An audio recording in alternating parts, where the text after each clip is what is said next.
Hi friend, आज के दी भाई रुई माछ रान्ना करबे एकदम ज्याন্ত लोकल टाटका रुई। तो आज के दी भाई रुई माछ रान्ना करबे आलू और फुलकपि दिए। तो आलू और फुलकपि दिए दी भाई किभाबे रुई माछ रान्ना करबे सेटाई किन्तु तोमादेर संगे पुरो भिडियोटा आमी शेयर करब। तो अवश्य किन्तु दिदी भाई पुरो भिडियोटा प्लिज तोमरा देखबे जे दिदी भाई कि सुंदर करे माने एत कष्ट करे तोमादेर जोन्नो एकटा भिडियो बानाच्छे। यदि तोमरा ना देखो ताहले बुझबे कि करे जे दी भाई कि सुंदर एक सुंदर रेसिपि तैरी करे तोमादेरके देखाচ্ছে। तो चलो आमी आर बेशी कथाय आसबो ना, तो देखे नाओ कि करছে दी भाई। तो एदिके देखो कड़ाई आमार गरम हये गेছে। तो कड़ाई आमी तेल दिए दिलाम प्रथमे। एदिके देखो फुलकपिगुलो किन्तु आमी सुंदर करे केटे निয়েছি। तो तेलटा आमार गरम हये निक, तारपरे आमी आगे फुलकपिटा भेजे नेब। আর দিদি ভাইয়ের সঙ্গে কিন্তু অবশ্যই থাকতে হবে। যদি দিদি ভাইয়ের সঙ্গে না থাকো তাহলে বুঝবে কি করে যে দিদি ভাই সুন্দর একটা রেসিপি রুই মাছ আর আলু আর ফুলকপি দিয়ে তৈরি করছে। তো তেলটা ভালো করে গরম হয়ে নিক। তো আমার তেল গরম হয়ে গেছে। এবার দেখো কেটে রাখা ফুলকপিগুলো আগে সুন্দর করে ভেজে নেব। তো এবার ফুলকপিগুলো কিন্তু আমি সুন্দর করে ভেজে নেব আগে। তো এবার পরিমাণ মতো লবণ দিয়ে দিলাম আর একটু হলুদ দিয়ে আবার সুন্দর করে ভেজে নেব।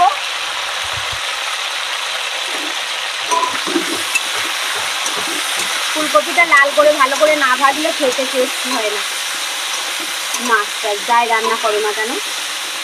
কপিগুলো ভাজা হয়ে গেছে সুন্দর করে, কিন্তু লাল করে কপি ভেজে নিয়েছি। এদিকে দেখো তেলটা আমার গরমই আছে। তো এবার আমি আলু দিয়ে দেব মাছের ঝোল রান্না করার জন্য।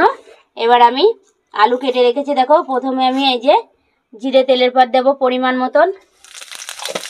জিরে তেলের পর দিলাম। জিরেটা দেখো সুন্দর করে ভাজা হয়ে গেছে। এবার আলুগুলো আমি ছেড়ে দিলাম। আলুগুলো এবার সুন্দর করে ভেজে নেব। তারপরে জল খাবো। এবার একটু হালকা করে নেড়ে দেবো ভালো করে।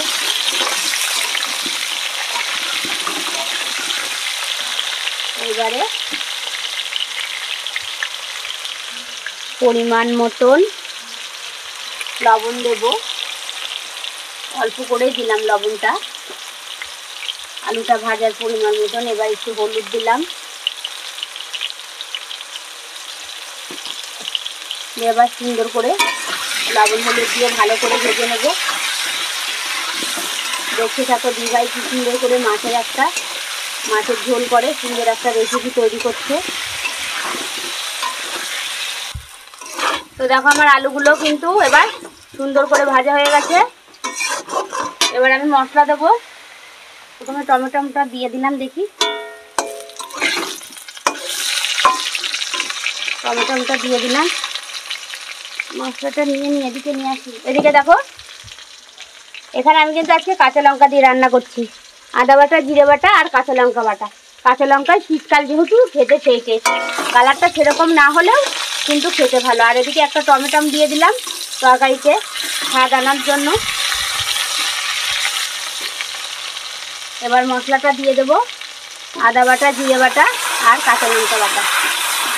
এবার মশলাটা আমি সুন্দর করে কষিয়ে নেব। মশলা যত কষাবে তত কিন্তু। তো এই যে ভালো করে কষিয়ে নেব। এখনো কিন্তু কষানো হয়নি, আলুটা কষানোই তো বলি। তো এই যে দেখো গায়ে থেকে কিন্তু তেল ঝরে গেছে, কষানো প্রায় হয়ে গেছে। এই রে কারেন্টটা চলে গেল। তো দেখো সুন্দর করে কষানো হয়ে গেছে। এবার আমি ভেজে রাখা কপিগুলো, এই দেখো কপিটা আগেই ভেজে রেখেছিলাম। তো এবার কপিটা দিয়ে দিলাম। কপি দিয়ে এবার একসঙ্গে ভালো করে মিক্স করে নেব সুন্দর করে। আর একটু কষাবো, আর একটু সুন্দর করে কষাবো, তারপরে জল ঢেলে দেবো। তো এই দেখো সুন্দর করে কষিয়ে নিচ্ছি কিন্তু।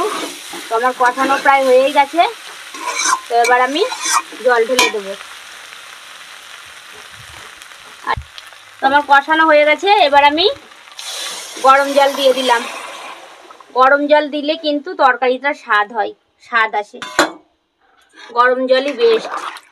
তো এবার আমি নেড়ে নেব ভালো করে। এবার পরিমাণ মতন হলুদ দেবো। আবার কারেন্ট এসেছে, আজকে কারেন্টটা এত জ্বালাচ্ছে কেন কে জানে। তো পরিমাণ মতন হলুদ দিয়ে দিলাম। এবার লবণ,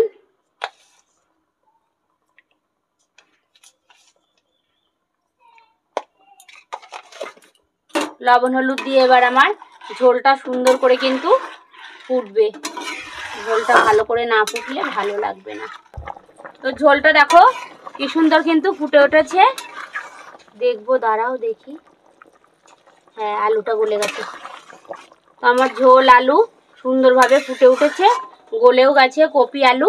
এবার আমি ভেজে রাখা মাছগুলো, এই দেখো ভেজে রাখা মাছ এবার দিয়ে দেবো। আস্তে আস্তে মাছগুলো এবার দিয়ে দিল দিদি ভাই, দেখো দিয়ে দিলাম। বাবা চাকা লাগছে কেন আবার। আর টাটকা রুই একদম জ্যান্ত, রুইটা যা লাগবে না খেতে, সেই টেস্ট জানো, সেই টেস্টি। তো দেখেছো কালারটা কি সুন্দর হয়েছে। কাঁচা লঙ্কা দিয়ে রান্না করেছি তাই কালারটা দেখো একটু হালকা পাকা পাকা ছিল দু একটা। আর একটু ফুটবে, মাছটা যেহেতু এখন দিলাম কালারটা আর একটু আসবে, আর একটু কালারটা আসবে, আরও সেই হবে। কালারটা যেহেতু এত সুন্দর, খেতে তো দারুণ হবে মনে হচ্ছে। আর একটু ফুটুক। তো দেখো মাছ দিয়ে আমার ঝোলটা কিছুক্ষণ ফুটে উঠেছে। দেখো কালারটা কিন্তু আর একটু চেঞ্জ হয়েছে। তো ফ্রেন্ড, আমি ভিডিওটা আর বেশি বড় করলাম না, এখানেই শেষ করলাম। কালারটা যেহেতু এত সুন্দর, খেতে তো মনে হয় সেই টেস্টি হয়েছে, বলতে পারবো না না খেলে যে কেমন হয়েছে। তো ফ্রেন্ড, ভিডিওটা দিদিভাই আর বেশি বড় করলো না, এখানেই শেষ করলো। আমার এই ভিডিওটা যদি তোমাদের ভালো লাগে অবশ্যই একটা কমেন্ট করবে আর একটা লাইক দিয়ে দিও। তো টাটা।